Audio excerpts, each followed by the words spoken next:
Hi there, and welcome to Jill's Quest for Riches. Now in today's episode we are going to talk about inflation. Why am I making this video today? Well, there's some signs that there might be higher inflation than normal coming up in the near future, although you're never certain. We thought the same in the 2008 financial crisis, that we would be hit by big inflation, but in the end it was relatively okay, so you never know up front, but nonetheless, best to be informed and aware of what the consequences might be. So the agenda for today, first defining what inflation actually is, how does it work, why you should even care, what's the impact for you, right? And then a few historic examples of how inflation can go horribly wrong, just for the sensation. So if you're ready, I'm ready, let's go.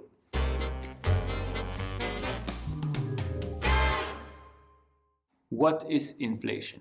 So the technical explanation is inflation is the decline of purchasing power of a given currency over time. In normal people speak, that would be the same amount of money is worth less 1 year from now compared to today. So it's not the goods that become more expensive, it's actually the value of your money that is going down. The most frequent used method to measure inflation is to take a basket of products at today's prices, calculate the total or the average, and compare that to the same basket of products at the prices of 1 year ago or 2 years ago.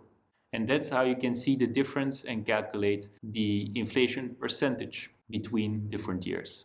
Ideally, an economy wants a little bit of inflation. So for example, relatively mature economies, US and Europe, we're targeting more or less 2% of inflation. That's what economists and monetary policy makers deem a reasonable and healthy percentage of inflation. Now, other countries that have, for example, bigger economic growth, like India or Brazil, can very well be better off with higher inflation. So direction 4%, 4.5%. Definitely what you don't want is deflation, because that puts a brake on the economy. Deflation is the exact opposite of inflation. So your money would be worth more next year than this year, which puts a brake on the economy, because everything you want to purchase, you can probably purchase it for less money next year than you can today. So you postpone all your purchases, which slows down the economy drastically. And there's a few economies that have deflation. I think Japan is one of them. How does inflation work? Well, to my understanding, it always starts with an increased supply of money, usually by the central banks. And they can do so by what we call printing money, but also by devaluating the currency or by loaning money into existence. Usually we refer to all three of them as printing money, just for ease of understanding. So the central bank creates extra money in circulation. This extra money can result in increasing prices in three different ways. The first one we call demand pull, or actually because there's more money, people buy more, but then there's not enough stock of the products they want to buy, so the prices of those products go up because there's scarcity. Prices go up, inflation.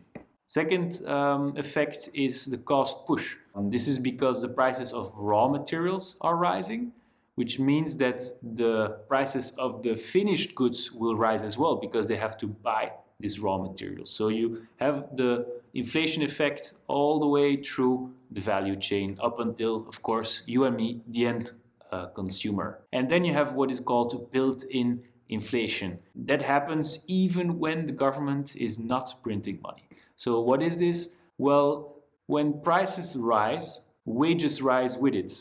Either it's in the system, it's automatically, or employees will just demand higher wages. And because the wages are higher, the cost of producing goods and services is higher. So the cost of these services and goods increases. And that's again a price increase, which on itself results again in employees asking for higher wages because the prices of goods went up. So it's a reinforcing cycle. And in all these different ways, the end result is always prices go up, the value of one and the same dollar, one and the same euro goes down. But why should you care about inflation? What does it mean to you?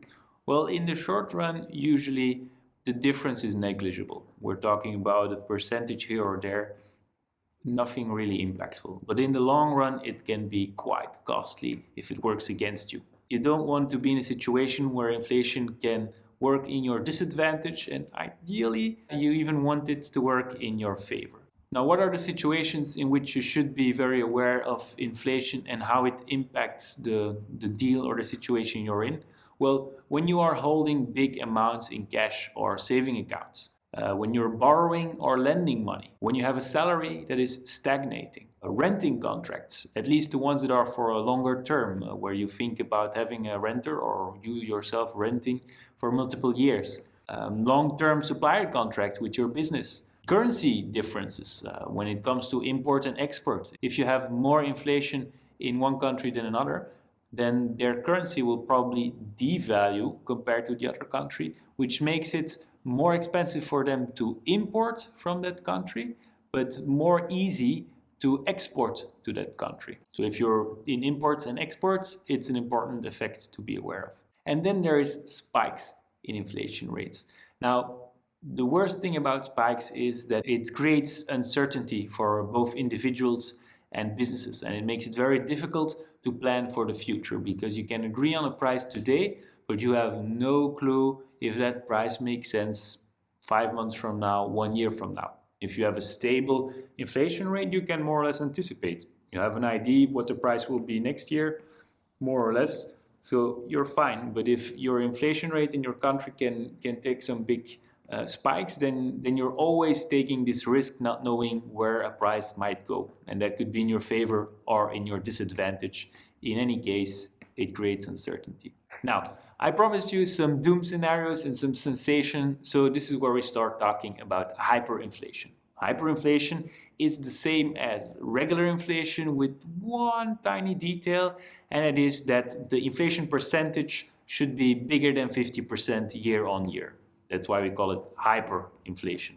It also creates a reinforcing cycle that is very difficult to get out of. People expect prices to go up this much because they've seen them rise in the past. So they spend their money as soon as they earn it, because they know by the end of the month I will be able to buy less with it than in the beginning of the month.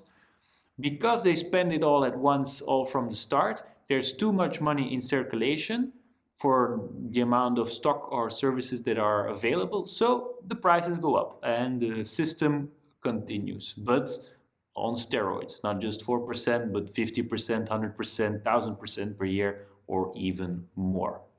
And very often this results in a point where money loses so much of its value that it becomes cheaper to paper your walls, the walls of your house, to paper them with money bills instead of wallpaper, because the wallpaper is more expensive than the banknotes. A few cases from history. You have to know there's at least, let's say, 80 cases of hyperinflation. I took a few out just to discuss in this video. The first one we're going to mention is Germany between World War I and World War II. They ended up in a hyperinflation situation as a direct result of World War I. And in the year 1923, they even had as much as 3 million% inflation in 1 month. So in 1 month, that's crazy. This cycle of hyperinflation stopped in 1924, so more or less 1 year later than the peak month that I just described. But it still took 4 years longer, until 1928, until wages were back at the level of 1913, before the First World War. When I say wages at the same level, I mean in terms of purchase power. So they could again buy as many products as they were able to more than 10 years ago. World War I and World War II, that's maybe already quite a while ago, but there's more recent examples as well. One is Zimbabwe in 2008. To give you an idea, in May 2008, on the 5th of May, they had to create new banknotes with the value of 100 million and 250 million Zimbabwean dollars. Then 10 days later, on the 15th of May of that same year, they needed to make new notes of 500 million Zimbabwean dollar. At that point, those 500 million banknotes were worth $2.5, to give you an idea. Then the 20th of May, 5 days later, they came up with the new agro check, which was basically another name for the banknotes of 5, 25, and 50 billion Zimbabwean dollars. And then the story went on. Fast forward 2 months, the 21st of July 2008, they need to come up with an agro check, again another name for their banknotes, of 100 billion Zimbabwean dollars. Their inflation peaked at an annual rate of, I'm going to read this, 89.76 trillion%. I'll put the number with all the zeros somewhere on the screen so you can have an idea of how much that actually is. And then we go even more recent, Venezuela. We probably still all remember it from the news. In 2018, they had inflation of 1.7 million%. To give a few examples of what that means in terms of impact for day-to-day life, well, in the 2017 Christmas season, they actually just stopped using price tags in stores because the prices were changing so fast that it just didn't make sense to put a price tag on products. So when you wanted to buy something, you always needed to ask the person behind the register, how much is this product?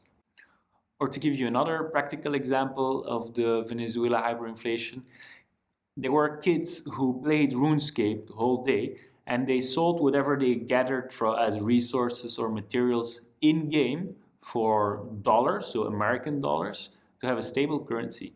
And what they made during one day was more than what regular workers would be making from their day job paid in Venezuelan reales, dollars. I don't know what the name of the currency is. Crazy, right? So that was the video on inflation, or at least the theory part and history part. Let me know in the comments what you would actually do if you would be in a country with hyperinflation. I would probably put all my money in assets and then try and see if the RuneScape scheme would still work, and spend my days as a full-time gamer. As a follow-up of this video, next week I will be making another video on inflation, but this one will focus on what you can actually do to protect yourself from inflation or even profit from it. Don't forget to like and subscribe. See you next week. Bye.